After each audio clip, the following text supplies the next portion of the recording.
Hello everyone guys, आवाज आ रही है आपको? Yes sir. Yes sir. Okay guys, so last session में हमने क्या क्या टॉपिक्स डिस्कस किया था? बताइए।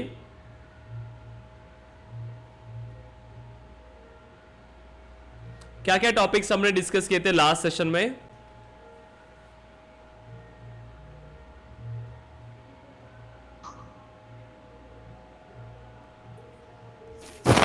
वेरिएबल हम्म वेरिएबल हम्म वेरिएबल में जितना टाइप का वेरिएबल होता है, इंस्टेंस वेरिएबल, स्टैटिक और लोकल। करेक्ट। देखिए, कल के सेशन में हमने डिस्कस किया था मेथड्स के बारे में, राइट? सो फर्स्ट हमने पहले वेरिएबल्स के बारे में डिस्कस किया कि वेरिएबल हम कैसे डिक्लेयर करते हैं। सो अब इस वेरिएबल को डिक्लेयर करने के लिए देखिए, हम जैसे डिफाइन करते हैं public, then integer a is equal to 10। तो हमने जैसे एक वेरिएबल को डिफाइन किया, अब इस वेरिएबल में क्या क्या चीजें होती है ये सारी चीजें हमने डिस्कस कर लिया था, राइट? कि यहां पर कीवर्ड क्या होता है, डेटा टाइप क्या होता है, वेरिएबल क्या है, ऑपरेटर्स क्या होते हैं, राइट? तो ये सारी चीजें हमने कल डिस्कस किया था। फिर हमने स्टार्ट किया था मेथड्स के बारे में कि अगर हम एक मेथड डिफाइन करना है, सो मेथड को हम डिफाइन करते हैं public, then void and method name. So method name हमने दिया यहां पर m1 मेथड, एंड यहां हम डिफाइन करते हैं हमारा बिजनेस लॉजिक। तो इस मेथड के बारे में भी कि यहां एक्सेस मॉडिफायर्स क्या होता है, रिटर्न टाइप क्या होता है, देन आइडेंटिफायर, पैरामीटर्स क्या होते हैं, तो ये सारी चीजें हमने डिस्कस किया था। और based on parameters and return type methods के कितने टाइप्स होते हैं ये भी चीजें हमने कल डिस्कस किया। अब आप जो वेरिएबल यहां डिक्लेयर करते हैं, अब एक क्लास के अंदर हमने वेरिएबल को डिक्लेयर करना है, तो वेरिएबल आप कुछ क्लास के अंदर डिफाइन करते हैं और मेथड के बाहर उन वेरिएबल्स को हम क्या कहते हैं? जो वेरिएबल क्लास के अंदर है बट वो मेथड्स के बाहर है, इंस्टेंस इंस्टेंस वेरिएबल। वेरिएबल। और इंस्टेंस इंस्टेंस वेरिएबल को हम throughout the class access कर पाते हैं। बट वही अगर हमने किसी ब्लॉक में एक वेरिएबल को डिफाइन किया, जैसे ए नाम का वेरिएबल हमने यहां पे डिफाइन किया, तो क्या इस वेरिएबल को आप किसी अनादर मेथड में यूज कर पाएंगे? नहीं सर। No, no. करेक्ट, क्योंकि नो ये सर, किस टाइप का वेरिएबल हुआ? Local variable. Local variable, correct. तो ये सारे डिफरेंसेस आपको पता होने चाहिए कि आप कैसे वेरिएबल को डिफाइन करते हो, किस वेरिएबल को हम यहां पर एक्सेस कर पाएंगे या नहीं, राइट? सो अब यहां तक हमने डिस्कस कर लिया था। अब इस मेथड में जो भी पार्ट हम डिफाइन करते हैं, ठीक है, तो हमने कल कोई भी कोड नहीं किया था, तो आज एक कोड कर लेते हैं बेसिक सा, ठीक है? देखिए, सो फाइल,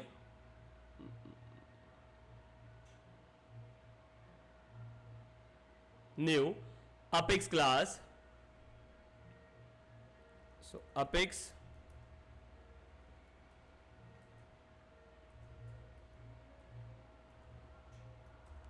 ठीक है। अब देखिए, सो कोई भी नाम दे दीजिए आप क्लास को। अब हमें यहां पर कुछ वेरिएबल्स क्रिएट करना है और कुछ प्रॉपर्टीज, मेथड्स वगैरह हमें क्रिएट करना है। आपको विजिबल है ये? ओके, देन अब हम यहां पर एक प्रॉपर्टी को बना लेते हैं। सो इंटीजर, देखिए आपने यहां पे कोई अगर वेरिएबल डिफाइन करना है तो क्या एक्सेस मॉडिफायर कंपलसरी है?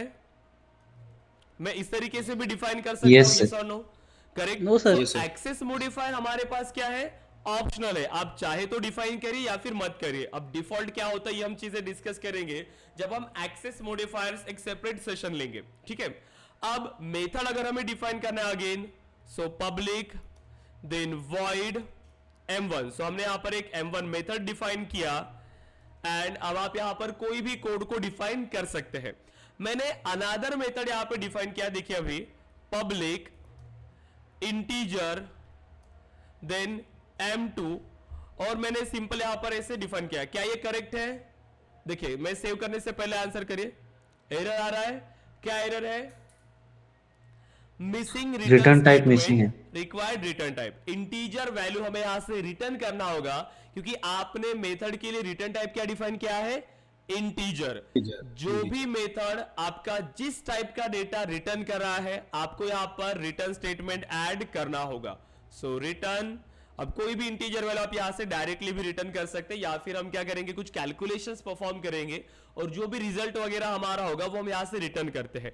जैसे हमारे पास नीड है, हमने यहां से कुछ m2 मेथड को कॉल किया और हमें यहां से कोई वैल्यू रिटर्न हो रही है, तो उस वैल्यू को हम यहां से एक्सेस कर पाएंगे। ठीक है, कि सपोज करें कि मैंने यहां से m1 से m2 मेथड को कॉल किया। अब m2 मेथड को कॉल करने के बाद मुझे कुछ डेटा चाहिए, सो मुझे यहां से इंटीजर वैल्यू आ रही है, तो मैं उस इंटीजर वैल्यू को यहां पर एक्सेप्ट भी कर सकते हैं। देखिए, so integer a is equal to, अब m2 मेथड से मुझे एक वैल्यू रिटर्न हो रही है, राइट। तो इस तरीके से, क्योंकि क्या होता है गाइस, देखिए हम मेथड्स यूज करते कोड ऑप्टिमाइजेशन के लिए। अब एक ही मेथड में आप कंप्लीट कोड को भी इंप्लीमेंट नहीं करते, राइट। जैसे ट्रिगर को आपने कैसे ऑप्टिमाइज किया कि आपका जो ट्रिगर है वो लॉजिकलेस होना चाहिए। ट्रिगर में हम लॉजिक डिफाइन नहीं कर रहे, सो लॉजिकल पार्ट हम मेथड में डिफाइन कर रहे हैं। वैसे ही मेथड्स के लिए भी आपने ट्रिगर को डिफाइन किया, ट्रिगर हैंडलर आपने डिफाइन किया, प्लस उसके साथ आप ट्रिगर हेल्पर को भी डिफाइन कर रहे हो, राइट।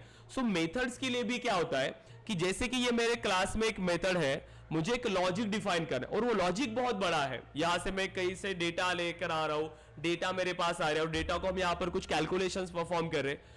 तो अगर बहुत ज्यादा लेंथ होती है इस मेथड की, तो हम क्या करेंगे, कुछ पार्ट जैसे कुछ कैलकुलेशन है, कुछ ट्रावर्स करना है, कुछ वहां से डेटा फेच करना है, तो वो डेटा हम इस मेथड को पास कर लेंगे और वो मेथड फिर यहां से कैलकुलेशन करके हम इस डेटा को रिटर्न करेगा और बाकी का काम फिर हम इस मेथड में करेंगे, इस तरीके से। तो ऐसे रियल टाइम यूज केसेस है मेथड्स के लिए। ठीक है, अब नेक्स्ट हमें देखिए क्या डिफाइन करना है। अब हमारा जो यहां पर लॉजिक होता है, जो भी वर्किंग होता है मेथड का, वो सीक्वेंशियल चलता है। जैसे कि मैंने यहां पर मेथड को डिफाइन किया, ठीक है, जैसे मैं m1 मेथड को यहां पर अभी कॉल कर रहा हूं, सो मैंने यहां पे डिफाइन किया सिस्टम डॉट डीबग। अब जो भी स्टेटमेंट आप यहां पर डिफाइन करेंगे, सो राज, गाइस आपको आवाज आ रही है क्या बैकग्राउंड ज्यादा? Hello, no no sir, no sir. Okay then ठीक है, साइड में फंक्शन चल रहा है इसीलिए। ओके, अब यहां पे देखिए, जब भी आप m1 मेथड को कॉल करेंगे तो ये लाइन बाय लाइन हमारा कोड एग्जीक्यूट होगा। सो फर्स्ट देन सेकेंड, अब जितनी भी लाइंस होंगी वैसे यहां पर एग्जीक्यूशन होता है। अब हमारे पास जब हम एक्चुअल में कोड करते हैं तो ऐसे मल्टीपल कंडीशंस आती है कि कोई पार्ट हमें एग्जीक्यूट करना है, कोई पार्ट हमें स्किप करना है। अगर हमें नॉर्मली सभी स्टेटमेंट्स ऐड किया तो कंपाइलर तो देखेगा ही नहीं, वो लाइन बाय लाइन सभी स्टेटमेंट को एग्जीक्यूट करेगा और आपका आउटपुट आएगा। लेकिन मुझे अभी क्या चाहिए कि यहां से मुझे टॉपर को प्रिंट करना है। सपोज करें कि ये मेरे दो स्टूडेंट्स हैं और यहां से मुझे क्या करना है, प्रिंट करना है कि दोनों में से जिसके हाईएस्ट मार्क्स है वो मुझे प्रिंट करना है। अब कैसे आएगा, अब कैसे इसको डिफाइन करेंगे हम लोग? कंपाइलर को तो नहीं पता, तो कंपाइलर को हम क्या कर रहे हैं, हम उसे बताना पड़ेगा कि दोनों में से कोई एक ही स्टेटमेंट को प्रिंट करना है और फिर हमें उसको वो कंडीशन डिफाइन करना होगा। हम ऐसे तो नहीं बता सकते कि राज को प्रिंट करिए या कुणाल को प्रिंट करिए, नो। अब जिसके मार्क्स ज्यादा है उसको प्रिंट करिए। मतलब हम क्या कर रहे हैं, कुछ कंडीशंस वहां डिफाइन कर रहे हैं। नॉर्मल फ्लो कैसे चल रहा था हमारा, टॉप से लेकर सारी चीजें यहां पर एग्जीक्यूट हो आ रही थी। अब हमें यहां पर क्या करना है कि कोई स्टेटमेंट हमें कंडीशनली एग्जीक्यूट करना है और कोई स्टेटमेंट हमें स्किप कर देना है। तो वहां हम डिफाइन करते हैं कंट्रोल स्टेटमेंट्स। और एक और यहां पर हो सकता है कि कोई स्टेटमेंट्स हमें बार बार एग्जीक्यूट करना है, तो वो होते हैं हमारे लूपिंग स्टेटमेंट्स। ठीक है, सो कंट्रोल स्टेटमेंट्स में हमारे पास दो कैटेगरीज आती है। और कंट्रोल स्टेटमेंट्स हम क्यों यूज करें, ये क्लियर हुआ कि हमारा जो नॉर्मल एग्जीक्यूशन चल रहा था कोड का, जैसे ये हमारा लॉजिक चल रहा था, तो यहां से मुझे कुछ पार्ट एग्जीक्यूट करना है, कुछ पार्ट मुझे स्किप कर देना है। ठीक है, तो मैं क्या कर रहा हूं, यहां पर इस कोड का फ्लो चेंज कर रहा हूं। ठीक है, इसका फ्लो चेंज कर रहा हूं मैं, जो कंट्रोल था उसका कंपाइलर का, मैं उसको चेंज कर रहा हूं। तो यहां पर हम इसको डिफाइन करते हैं कंट्रोल स्टेटमेंट्स। अब इन कंट्रोल स्टेटमेंट्स में हमारे पास दो कैटेगरीज आती है। First conditional statements and second है हमारे पास लूपिंग और इटरेशन स्टेटमेंट्स। सो फर्स्ट हम स्टार्ट करेंगे कंडीशनल स्टेटमेंट के साथ। अब कंडीशनल स्टेटमेंट में आपको पता है कितने कंडीशनल स्टेटमेंट्स हमारे पास।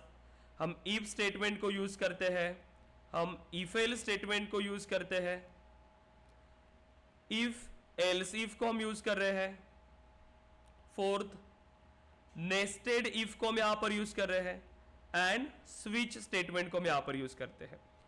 ये सारी चीजें रियल टाइम में यूज होती है। जो भी कोड हम डिफाइन करें, लॉजिकल हमें यहां पर कोई चीजें इंप्लीमेंट करना है तो हम इन कंडीशनल स्टेटमेंट्स को डिफाइन करते हैं। अब वन बाय वन सभी के बारे में हम डिस्कस करेंगे। सो फर्स्ट हम स्टार्ट करते हैं इफ के साथ, ठीक है। सो फर्स्ट स्टेटमेंट जो हम डिफाइन करें वो है हमारा इफ स्टेटमेंट। देखिए सिंटैक्स से स्टार्ट करेंगे कि इफ स्टेटमेंट को डिफाइन कैसे करना है, फिर उसके वर्किंग के बारे में डिस्कस करेंगे। सो देखिए अगर हमें कोई स्टेटमेंट डिफाइन करना है, सो पहले हमने कंडीशन डिफाइन किया इफ, और यहां हम डिफाइन करते हैं हमारी कंडीशन, ठीक है। अब यहां पर ये ब्लॉक स्टार्ट हो रहा है, यहां पर इफ ब्लॉक एंड हो रहा है। इफ ब्लॉक के अंदर हम कोई भी कोड को डिफाइन करते हैं। अब जो भी कोड हमें यहां पर चाहिए, सो हम यहां पर डिफाइन करें स्टेटमेंट्स फॉर एग्जीक्यूशन।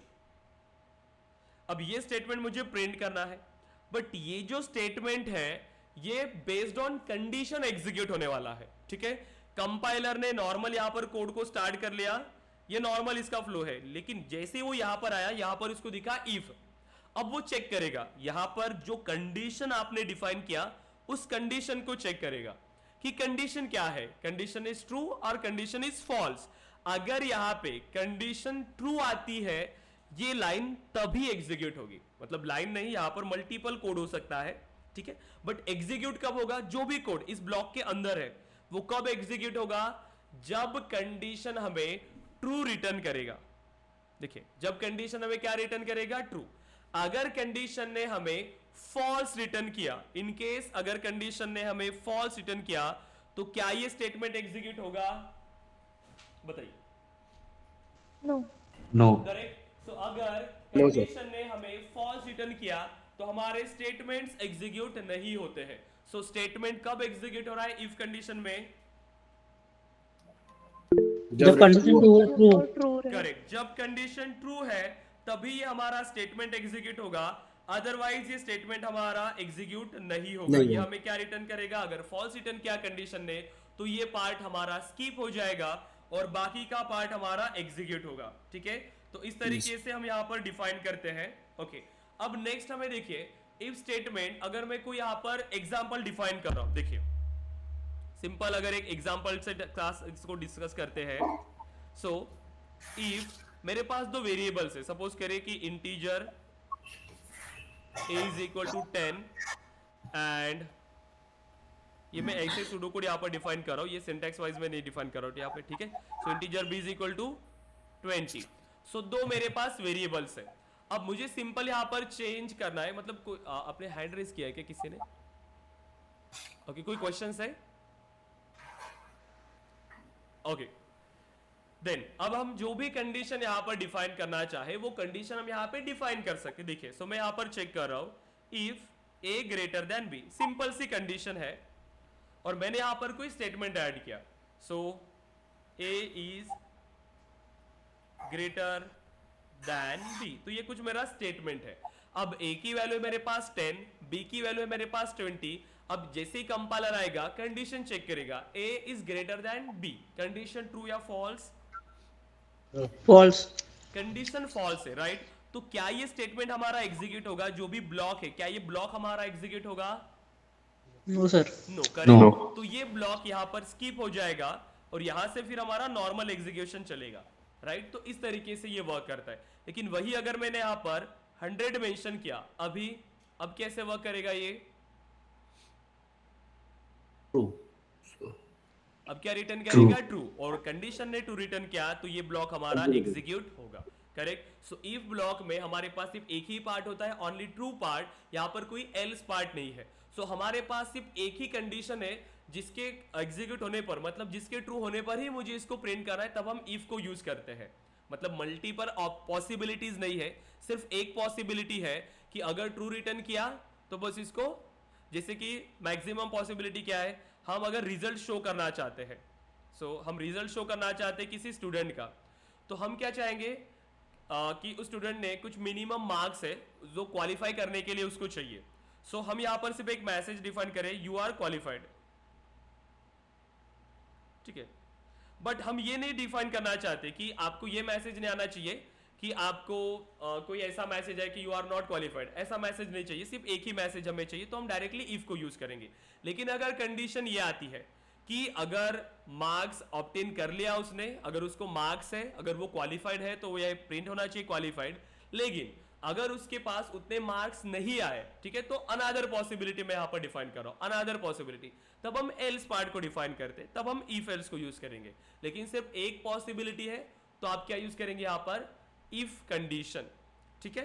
अब तो ऐसे मल्टीपल यहां पर यूज केसेस है जिसमें हम इफ को यूज करेंगे, ठीक है। जैसे कि मेरे पास एक लिस्ट है, हमारे पास एक लिस्ट है, अब लिस्ट को मुझे ट्रैवर्स कब करना है, एक ही पॉसिबिलिटी है, अगर डेटा है तो ट्रैवर्स करेंगे, डेटा नहीं है तो ट्रैवर्स नहीं करेंगे, राइट, एक ही पॉसिबिलिटी है। तो इसको हम कैसे चेक करते हैं, आपको पता होगा, जब आप अपेक्स कोड इंप्लीमेंट करते हैं तो हम यहां पर इसको डिफाइन करते हैं इफ, क्या डिफाइन करते हैं आप, क्या डिफाइन करेंगे, मुझे ये चेक करना है कि ये लिस्ट अगर एम्प्टी है या फिर नहीं, तो आप मल्टीपल कंडीशंस डिफाइन कर देना यहाँ पे, क्या क्या ऑप्शन है कंडीशन, क्या क्या कैसे चेक करते हो आप, क्या क्या ऑप्शन है, मुझे ये चेक करना है कि इस लिस्ट, ये लिस्ट जो है वो एम्प्टी है या फिर नहीं। कितने ऑप्शन है आपके पास, तीन ऑप्शन है, राइट, बताइए। फर्स्ट, आज आप इज एम्प्टी मेथड को यूज करते हैं, सेकेंड आप नल चेक करते हैं कि ये नल है या नहीं, और एक आप क्या चेक करते हैं, साइज, करेक्ट। तो ये आपके पास ऑप्शन है।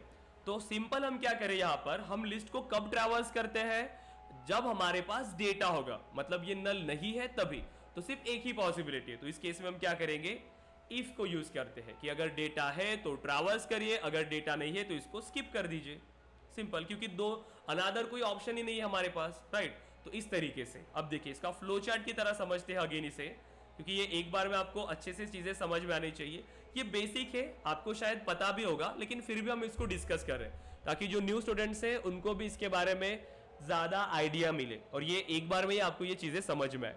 जैसे हमारा ये नॉर्मल फ्लो चल रहा होता है कोड का, फिर हमने सिंपल सा यहाँ पर क्या किया, एक कंडीशन को चेक किया, ठीक है, हमने एक कंडीशन चेक किया, तो यहां पर ये कंडीशन हमें दो पॉसिबिलिटीज रिटर्न करता है, ट्रू या फॉल्स, ठीक है। तो मैंने यहां पर डिफाइन किया कंडीशन, कंडीशन, अभी हमारा नॉर्मल है स्टेटमेंट्स, ये हमारा नॉर्मल क्या है, स्टेटमेंट्स है यहां पर जो प्रिंट हो रहे हैं, ठीक है।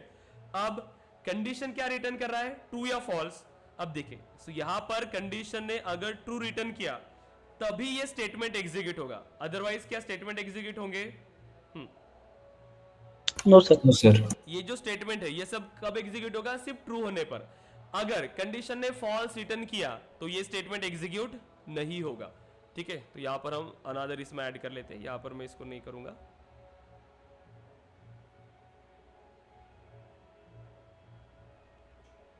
तो ये अनदर स्टेटमेंट,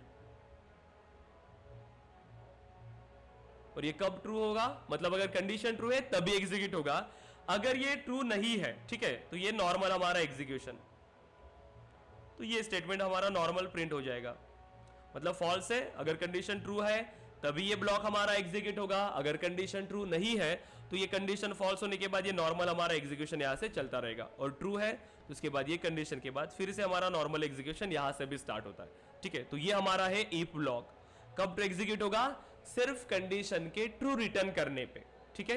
देन अब नेक्स्ट स्टेटमेंट क्या है हमारे पास, if else statement, second, so if else statement.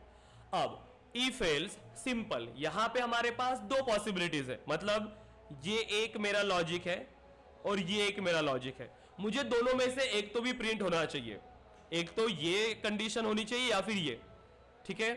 Suppose करिए कि आप कोई भी एग्जांपल लीजिए, आप मार्केट जा रहे हो, आपको कुछ सामान लेना है, अगर ये सामान मिला तो आप इसको ले लेंगे, अगर ये अवेलेबल नहीं है तो आप सेकंड ऑप्शन की तरफ जाएंगे, करेक्ट। देन सो मतलब सपोज करिए कि आपके वॉलेट में उतना अमाउंट है तो आप ये चीज बाय करोगे, अगर उतना अमाउंट नहीं है तो आप अनदर चीज की तरफ जाओगे, मतलब दोनों ऑप्शंस आपके पास अवेलेबल है। लेकिन इफ में क्या था, अगर आपके पास पैसे नहीं है तो आप डायरेक्टली घर वापस आ जाते, राइट। तो यहां पे हमारे पास दो ऑप्शन है इफ एल्स में। अब सिंपल यहां पर भी हम डिफाइन कर रहे हैं इफ कंडीशन अब तो ये एक ब्लॉक हो गया इफ ब्लॉक और अनदर ब्लॉक है एल्स सेकेंड ब्लॉक. सो ये जो फर्स्ट ब्लॉक है ये कब एग्जीक्यूट होता है? कंडीशन ट्रू होने पे. और ये कब एग्जीक्यूट होता है? कंडीशन फॉल्स होने पे. ठीक है, आप देखिए. सो हमारे पास सिंपल कोई कंडीशन है, अगर उस कंडीशन ने आपको ट्रू रिटर्न किया तो ये ब्लॉक एग्जीक्यूट होगा, ये स्किप हो जाएगा. करेक्ट. आपके पास पैसे हैं तो आपने महंगी चीज ले लिया, आपने 25,000 की शॉपिंग कर लिया. ठीक है, आपको टीवी बाय करना है, आपने ये सैमसंग का टीवी ले लिया. ठीक है, लेकिन फिर आपने चेक किया कि आपके पास सिर्फ 20,000 है, तो आपने यहां से कोई भी MI का टीवी यहां से आपने बाय कर लिया. मतलब दोनों ऑप्शन है. कंडीशन फर्स्ट कंडीशन फॉल्स हुई तो आप सेकंड एल्स पार्ट की तरफ चले गए. राइट. तो इस तरीके से आप यहां पर क्या करते हैं? इफ कंडीशन और इफ एल्स कंडीशन को डिफाइन करते हैं. सो इस कंडीशन पर डिपेंड करेगा कि आपका ट्रू ब्लॉक एग्जीक्यूट हो रहा है या फिर फॉल्स ब्लॉक एग्जीक्यूट हो रहा है. ठीक है, लेकिन यहां पर दोनों में से एक तो भी ब्लॉक एग्जीक्यूट होने वाला है, चाहे फिर वो ट्रू ब्लॉक हो रहा है या फिर वो फॉल्स ब्लॉक हो रहा है. करेक्ट. अब यहां पर भी सेम कोई भी कंडीशन, आपने दो वेरिएबल्स लिए a और b, a की वैल्यू है 20, b की वैल्यू है 10, और आपने कंडीशन चेक किया a is greater than b. सो क्या आएगा? इफ ब्लॉक चलेगा या एल्स ब्लॉक चलेगा? a की वैल्यू क्या है आपके पास? 20, b की वैल्यू क्या है? 10. मैंने कंडीशन लगाया a is greater than b, condition true और फॉल्स? ट्रू. ट्रू. करेक्ट. अगर कंडीशन ट्रू है तो आपका सिंपल इफ ब्लॉक ये एग्जीक्यूट होने वाला है तो ये ब्लॉक आपका स्किप हो जाएगा. मतलब दोनों में से कोई एक ही ब्लॉक आपका क्या होता है? यहां पर एग्जीक्यूट होता है. तो यहां पर इसका फ्लो चार्ट सिंपल है. देखिए, तो यहां तक हमारा नॉर्मल एग्जीक्यूशन चल रहा था कोड का, फिर यहां आपने कंडीशन को चेक किया. ठीक है, आपने यहां पर एक कंडीशन को चेक किया. अब ये कंडीशन आपको दो पॉसिबिलिटीज रिटर्न करिए, ट्रू या फिर फॉल्स. देखिए, तो ट्रू रिटर्न करने पर भी कोई ऑप्शन आ रहा है आपके पास. सो ट्रू रिटर्न करने पे भी और फॉल्स रिटर्न, दो ही पॉसिबिलिटीज है कंडीशन की, एक तो ट्रू रिटर्न करेगा या फॉल्स रिटर्न करेगा. अब तो ट्रू रिटर्न किया तो ट्रू के लिए भी आपने एक स्टेटमेंट को ऐड किया, यहां पर भी एक स्टेटमेंट है, तो ये इफ ब्लॉक हो गया आपका. और अगर कंडीशन ने फॉल्स रिटर्न किया तो आपका एल्स ब्लॉक. करेक्ट. और फिर यहां से हमारा नॉर्मल एग्जीक्यूशन.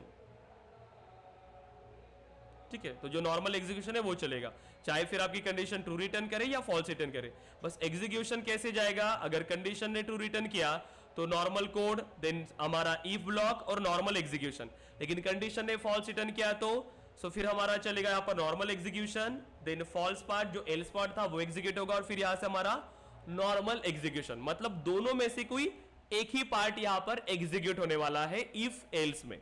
तो ये कंडीशन होती है हमारे पास इफ एल्स पार्ट की. अब यहां पर हमारे पास ऑप्शन था सिर्फ इफ कंडीशन और इफ एल्स, मतलब सिर्फ दो पॉसिबिलिटीज. अब मैं अगर सिंपल एग्जांपल आपको दूं, ठीक है, हमने यहां पर पहले दो वेरिएबल्स लिए, a की वैल्यू थी सपोज करिए 100, b की वैल्यू थी सपोज करिए आपके पास 200. मैंने एक कोड लिखा, so if a greater than b, और ये सिर्फ इफ ब्लॉक है, तो इफ में मैं कोई एक ही स्टेटमेंट प्रिंट करूंगा. तो अगर मैंने ऐसे डिफाइन किया a इज ग्रेटर, तो ये फिर कब प्रिंट हो रहा है? कि अगर a की वैल्यू ग्रेटर है तभी. इस केस में a की वैल्यू तो ग्रेटर नहीं है, तो a क्या है? यहां पर ग्रेटर नहीं है, तो हमारे पास एल्स पार्ट होना चाहिए. तो यहां पर हमें एल्स पार्ट की जरूरत है, तो फिर आप गए एल्स पार्ट पे, ताकि अगर a की वैल्यू ग्रेटर नहीं है तो हमारे पास अनदर ऑप्शन आना चाहिए कि b ग्रेटर है, ये प्रिंट होना चाहिए. तो अब आप लिखेंगे एल्स में b इज ग्रेटर. अब प्रॉपरली हमें यहां पर क्या मिल रहा है? एक ज्यादा यहां पर आइडिया आ रहा है कि अगर कोई भी कोड आप इंप्लीमेंट कर रहे हो तो पॉसिबल है कि आपको प्रॉपर आउटपुट मिल रहा है. एक तो a ग्रेटर बताएगा या फिर b ग्रेटर बताएगा, ये प्रॉपर हुआ. बट ये भी कोड इनकम्प्लीट है. सपोज करिए आपने a की वैल्यू 100 रखा, b की वैल्यू आपने 200 रखा, a की वैल्यू अभी क्या है? ग्रेटर नहीं है b से, तो अभी क्या प्रिंट होगा? यहां पर b इज ग्रेटर प्रिंट हो रहा है, राइट. लेकिन फिर आपने क्या किया? a की वैल्यू को कर दिया 1000. अब इस केस में क्या प्रिंट होगा? अभी इस केस में क्या प्रिंट होगा? Again a is greater. But यहां पर दो पॉसिबिलिटीज थी, लेकिन अब इन केस अगर हमने यहां पर क्या कर दिया? दोनों की वैल्यू सेम रखा, a की वैल्यू भी 100 है, b की वैल्यू भी 100 है. अब इस केस में अब क्या प्रिंट होगा यहां पर?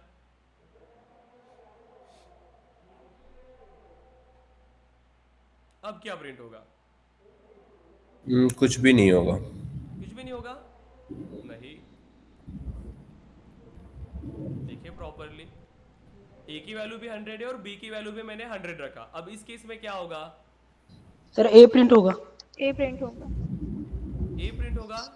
नहीं, सोचिए, कंडीशन कैसी है हमारे पास? A is greater than Equal. B. A की वैल्यू भी है मेरे पास 100 और बी की वैल्यू है 100। 100 इज ग्रेटर देन 100। फॉल्स। अगर फॉल्स। मैं ऐसा स्टेटमेंट कहूँ आपको कि 100 100 से ज्यादा है, तो क्या ये स्टेटमेंट मेरा करेक्ट है? नो। No sir. 100 100 से ग्रेटर नहीं हो सकता, वो उसके इक्वल है। तो ये कंडीशन क्या रिटर्न कर रहा है आपको? False False. रिटर्न कर रहा है। फॉल्स। बट इस केस में क्या हो रहा है? कंडीशन अगर फॉल्स रिटर्न करेगा तो ये स्टेटमेंट प्रिंट होगा, बी इज ग्रेटर। बट ये भी तो ट्रू नहीं है, राइट? बी तो ग्रेटर नहीं है, मतलब हमें क्या आ रहा है? अनएक्सपेक्टेड आउटपुट आ रहा है। ऐसा आउटपुट नहीं होना चाहिए। तो हमें जब भी कोड करते हैं तो मैक्सिमम पॉसिबिलिटी के साथ हमें कोड करना होता है कि यूजर क्या इनपुट दे सकता है। देखिए, जब हम टेस्ट करते हैं कोड को, आप ट्रिगर में या फिर आप सेल्सफोर्स में टेस्टिंग करते हो, टेस्ट क्लासेस आप लिखते हैं, तो क्या करते हैं आप लोग वहां पर? Positive and negative test cases भी आपको रन करना होता है। सिर्फ निगेटिव नहीं, पॉजिटिव भी करते हो आप, निगेटिव भी करना होता है, दोनों चीजें। आप सिर्फ पॉजिटिव टेस्ट केसेस आपने रन किया कि दोनों में से कोई एक वैल्यू ग्रेटर होगी और उसको प्रॉपरली प्रिंट करा है। लेकिन इसमें निगेटिव टेस्ट केस क्या हो सकती है कि दोनों अगर इक्वल है तो, करेक्ट? तो इस तरीके से हमें कोड को सोचना होता है। तो यहां पर मल्टीपल चेंजेस आ सकते हैं कि हमें ए से भी मैच करना है, बी से भी मैच करना है, दोनों फॉल्स से, तब हमें यहां पर क्या करना है? उसको कंसीडर करना है कि ये दोनों इक्वल है। तो ऐसे अगर मल्टीपल पॉसिबिलिटीज आती है, ठीक है, कि वो पहले भी नहीं है और वो एल्स में भी नहीं आ सकती, तो हम फिर यहां पर जाते हैं थर्ड इसमें, इफ एल्स इफ। यहां पर मल्टीपल पॉसिबिलिटीज है, इफ एल्स इफ ना वो ग्रेटर है।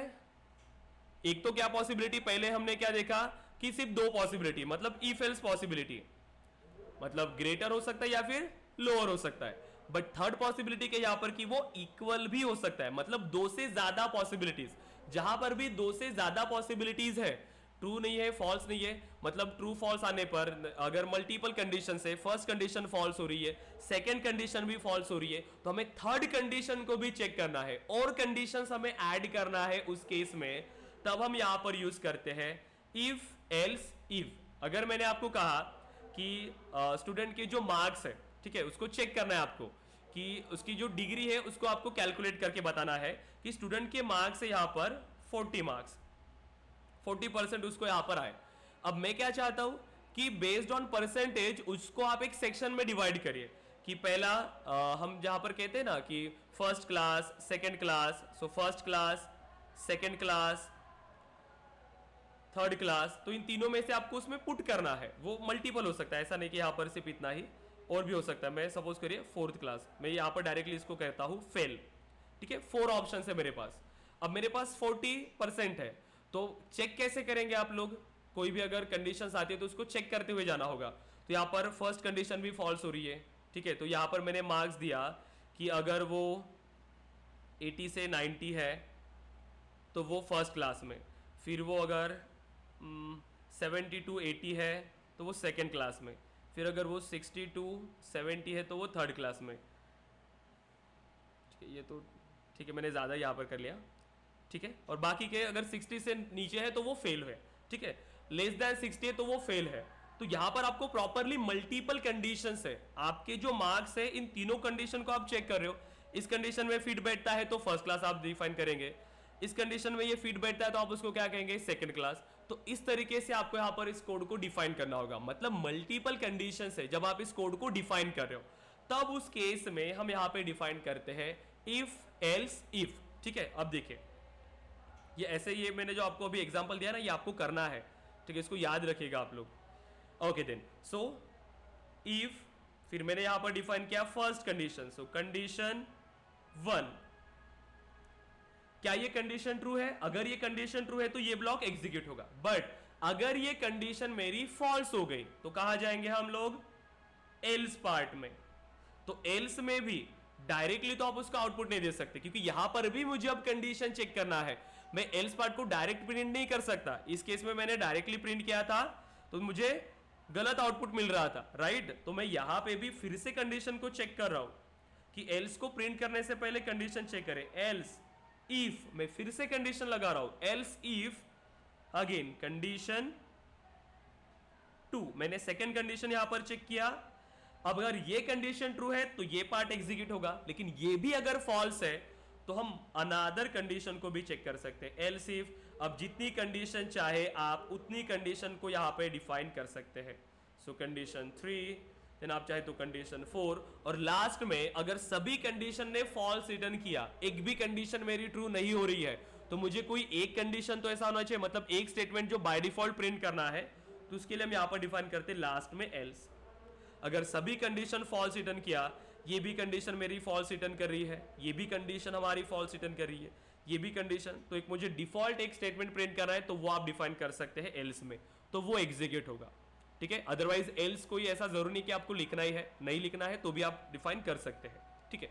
तो ये यहां पर वर्क होगा। लेकिन इन केस अगर मेरे पास फर्स्ट कंडीशन ने ही ट्रू रिटर्न किया, फर्स्ट कंडीशन ने ट्रू रिटर्न किया, तो बाकी ये जितना भी पार्ट है वो पूरा स्किप हो जाएगा।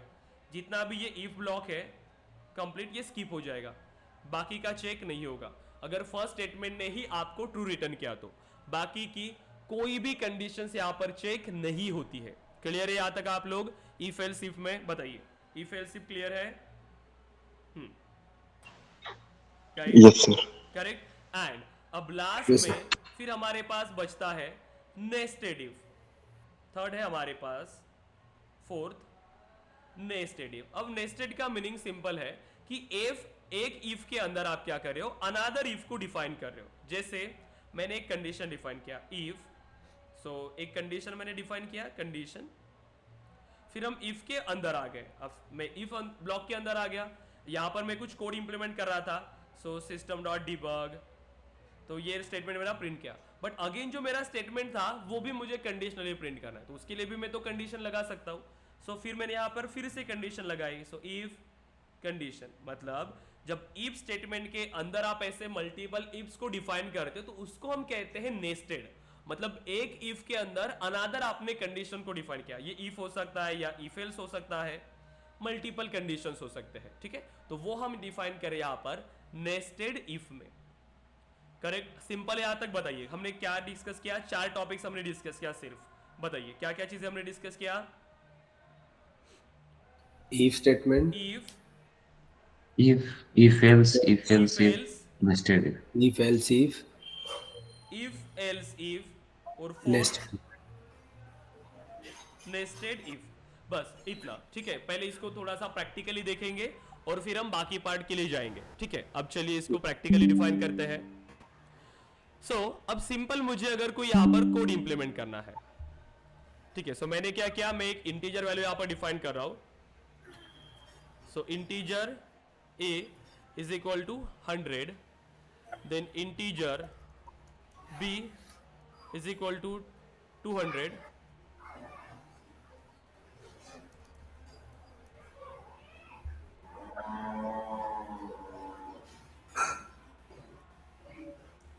Then integer c is equal to 100। कितने वेरिएबल्स है मेरे पास? 3 वेरिएबल्स, राइट। अब मुझे सिंपल चेक करना है, मुझे सिर्फ a और b में से ये चेक करना है कि a और b में ग्रेटर कौन है, मुझे ये चेक करना है सिंपल। तो मैं एक मेथड डिफाइन कर लेता हूं। So public void m1, and देखिए मैं एक कंडीशन लगा रहा हूं, देखिए system dot debug, so a is equal to, so plus a, फिर मैंने यहां पर डिफाइन किया again system dot debug, b is equal to plus b,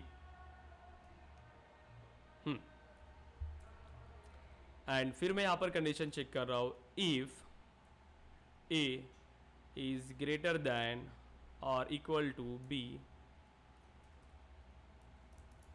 system dot debug A is greater than B, क्या आएगा इसका आउटपुट? ट्रू हाँ false हाँ, क्या ये स्टेटमेंट हमारा प्रिंट होगा? मतलब मुझे सिर्फ आउटपुट बताइए, जब मैं इसको एग्जीक्यूट करूंगा, मैं यहाँ पर इसका ऑब्जेक्ट बना रहा हूं और मैं इसको जब रन करूंगा तो मुझे कंप्लीट आउटपुट चाहिए बस। ट्रू फॉल्स मुझे कुछ मत बताइए, बस मुझे इसका आउटपुट बताइए। सो जैसे अगर मैं कॉल कर रहा हूं इसको, so object is equal to new, so object dot m1 method.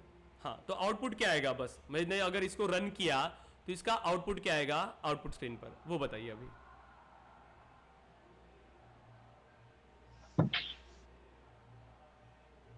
100 and 100 200 200 100 and value of A 200 and B. 100 and 200, क्या ये स्टेटमेंट हमारा प्रिंट होगा? No no, No. करेक्ट, क्योंकि यहां पर हमने क्या डिफाइन किया है? Greater than or equal. False आ रही है, करेक्ट। अब मैं यहां पर देखिए कुछ चेंजेस कर रहा हूं। सो मैं यहां पर again system dot debug and c is equal to so plus c, and अब मैं यहां पर डिफाइन कर रहा हूं, अब इस केस में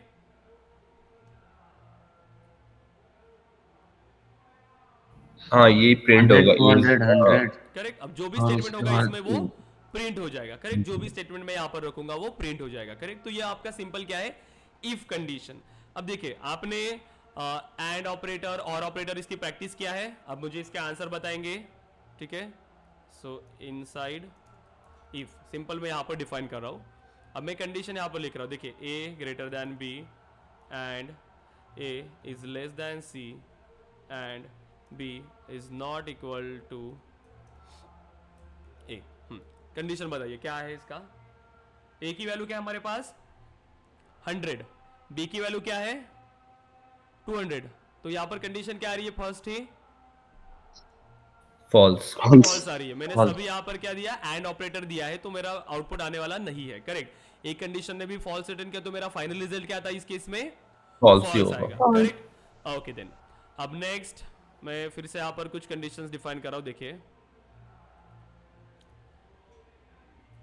b is greater than a and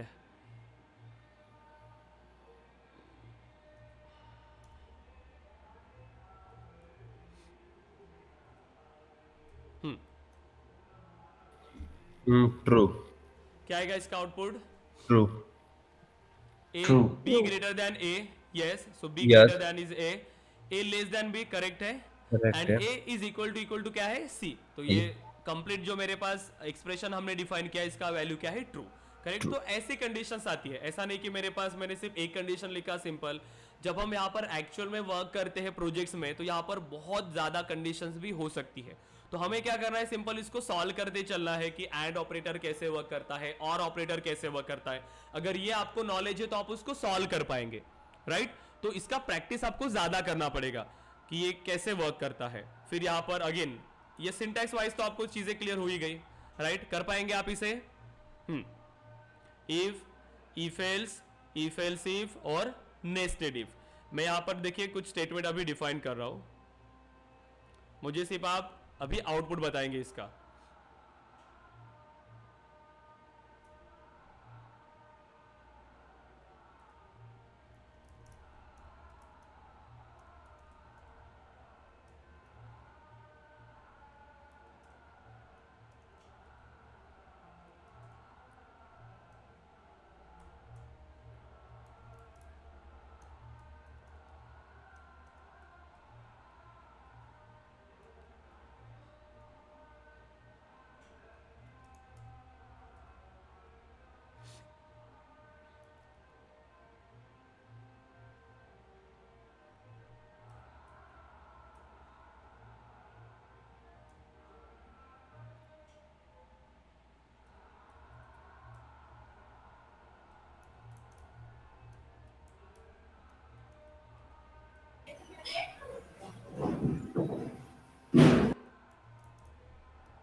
okay, if else आपको क्लियर हुआ प्रॉपर?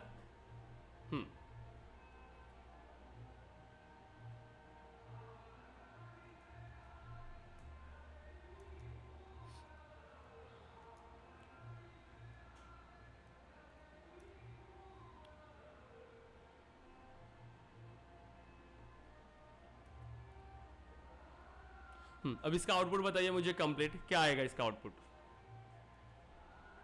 ये आपका कंप्लीट कोड है और इसका आउटपुट मुझे बताइए अभी। ए की वैल्यू क्या है आपके पास? 100। बी की वैल्यू क्या है? 200। सी की वैल्यू क्या है? 100। ये कंडीशन बताइए फर्स्ट।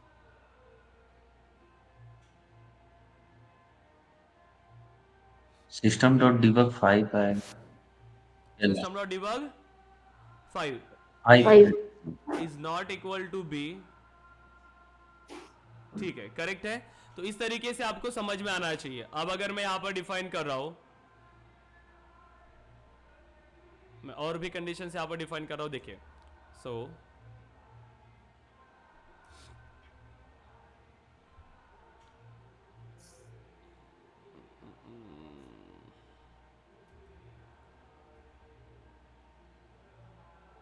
तो मैं एक नंबर यहां पर डिफाइन कर रहा हूं अगेन, देखिए।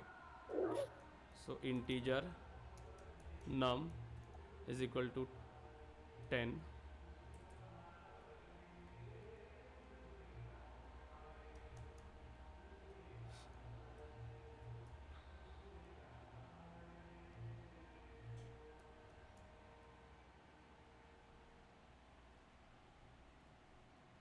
अब इसका आउटपुट बताइए मुझे, क्या आएगा कंप्लीट आउटपुट?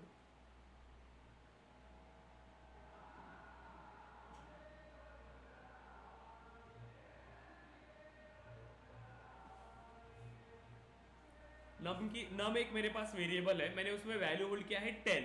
फिर मैंने कंडीशन चेक किया, क्या नम इज ग्रेटर देन और इक्वल टू 10?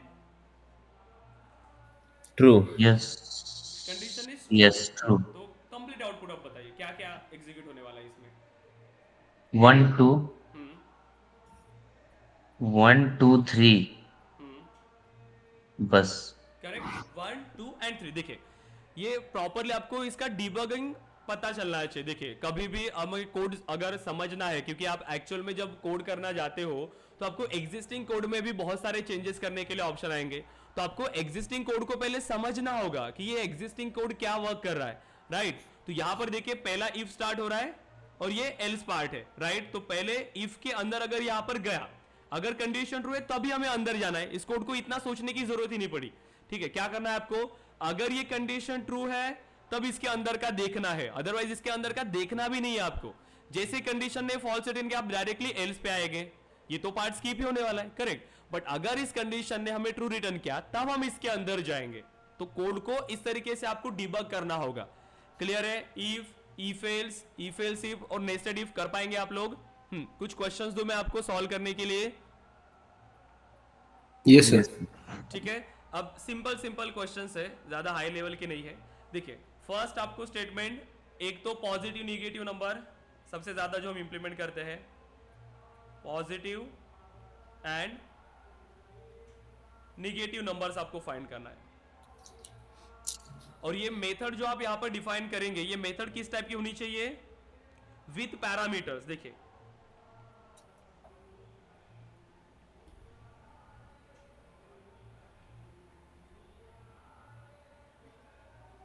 पॉजिटिव और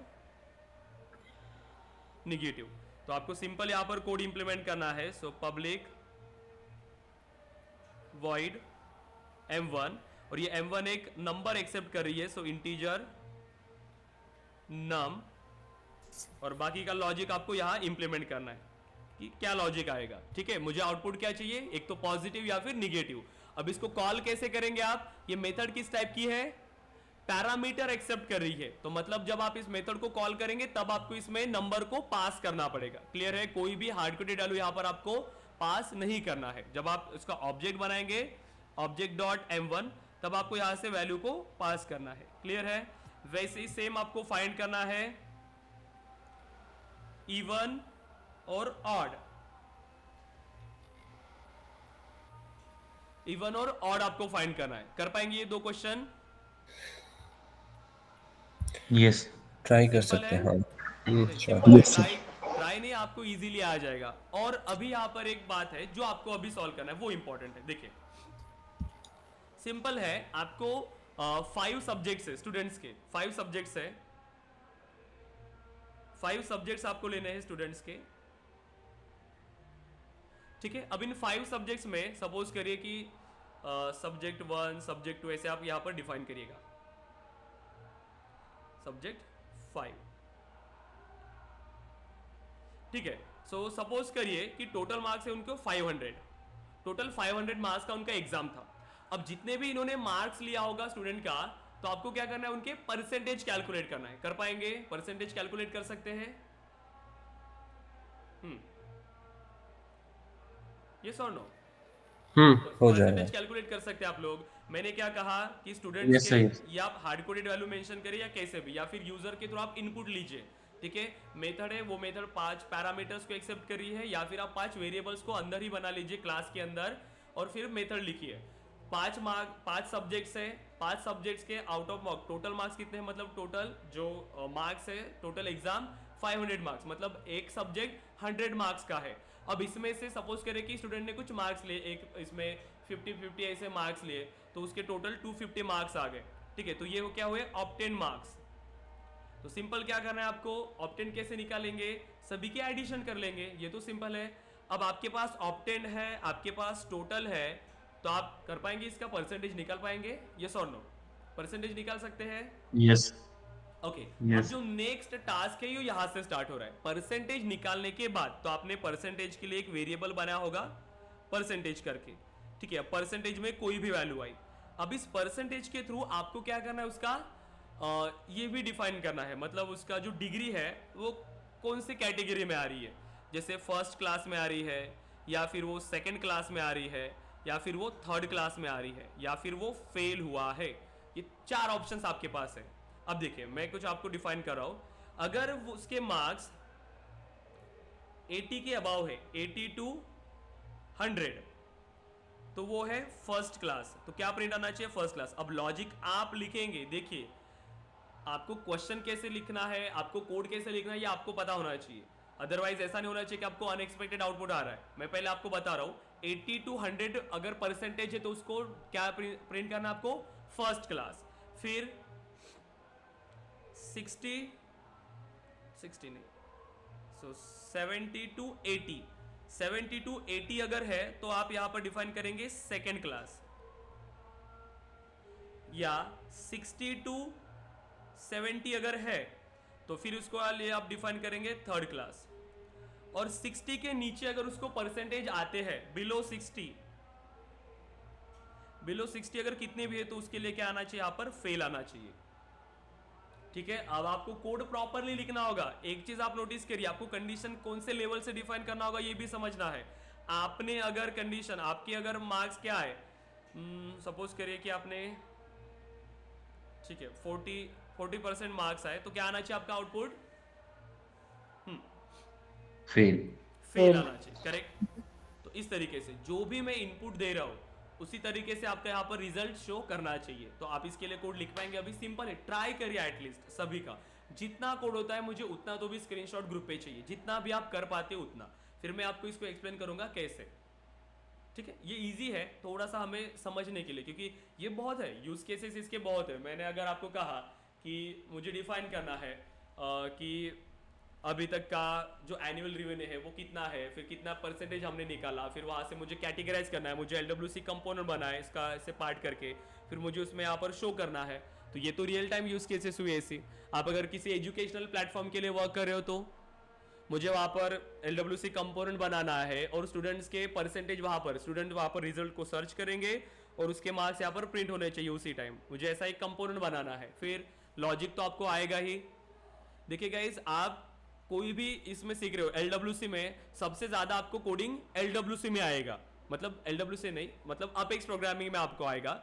LWC सीखना भी सिंपल है, आपको बना बनाया कोड मिल जाता है, लेकिन बैकएंड का जो कोड है वो तो आपको ही लिखना होगा, बैकएंड, करेक्ट। तो इसीलिए कोडिंग बहुत ज्यादा जरूरी है। LWC में भी आप तो अपेक्स तो यूज करेंगे ना, क्या विदाउट अपेक्स आप कोई LWC कंपोनेंट बनाएंगे कॉम्प्लेक्स टाइप का? पॉसिबल है? नहीं, करेक्ट। क्योंकि हम अगर हमें No, लॉजिक sir. लिखना है, डेटा के साथ हमें कुछ इंटरेक्शन परफॉर्म करना है, तो हमें अपेक्स कोड तो इंप्लीमेंट करना ही होगा। ठीक है, तो ये ऐसे यूज केसेस हमें आ सकती है। तो ये सिंपल है, इसका एक स्क्रीनशॉट निकालिए कोई भी जो ग्रुप में अवेलेबल है। हाँ, और इसको ग्रुप पे शेयर करिए प्लीज। कौन निकाल रहा है इसका स्क्रीनशॉट?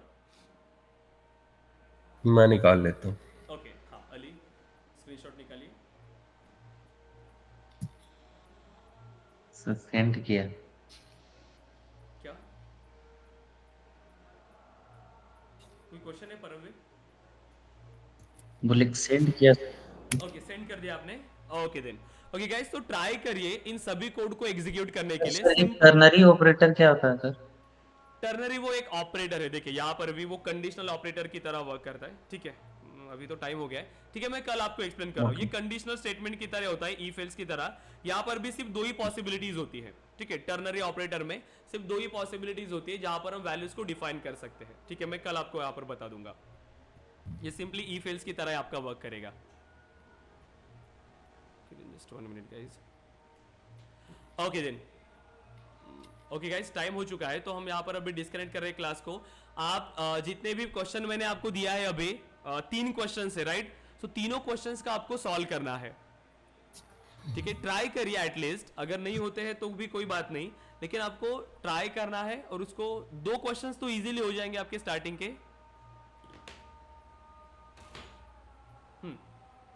यस। ओके देन, तो उसको इंप्लीमेंट करिए और थर्ड क्वेश्चन के लिए भी ट्राई करिए।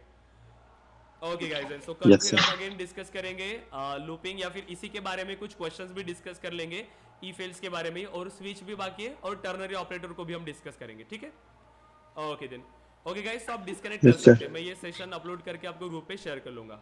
Okay then, thank you. Okay, thank you everyone. Thank you.